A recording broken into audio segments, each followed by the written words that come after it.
Все начинается с традиционного алтайского горлового пения. И на сцене вместе с Алексеем Воеводой и Евгением Попунаишвили Чаинеш Байтушкина, которая на чемпионате искусств стала абсолютной чемпионкой мира. И вот с таким партнером предстоит вместе выступать Алексею и Евгению.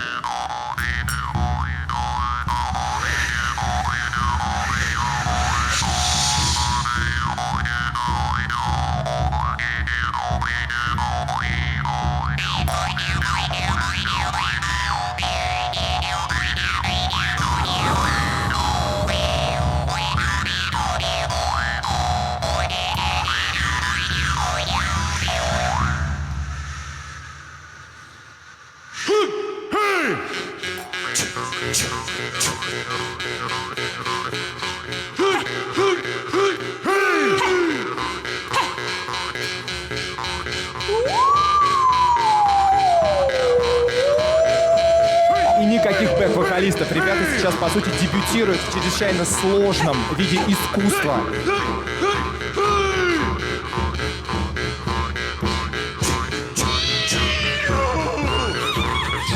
А вот появился тот самый варган, музыкальный инструмент, который, в принципе, был распространен по территории всей России. И Некрасов и Адоевский писали, что и русские очень хороши в этом виде инструмента. Но, конечно, чтобы услышать вот такую классику, нужно ехать на восток нашей страны.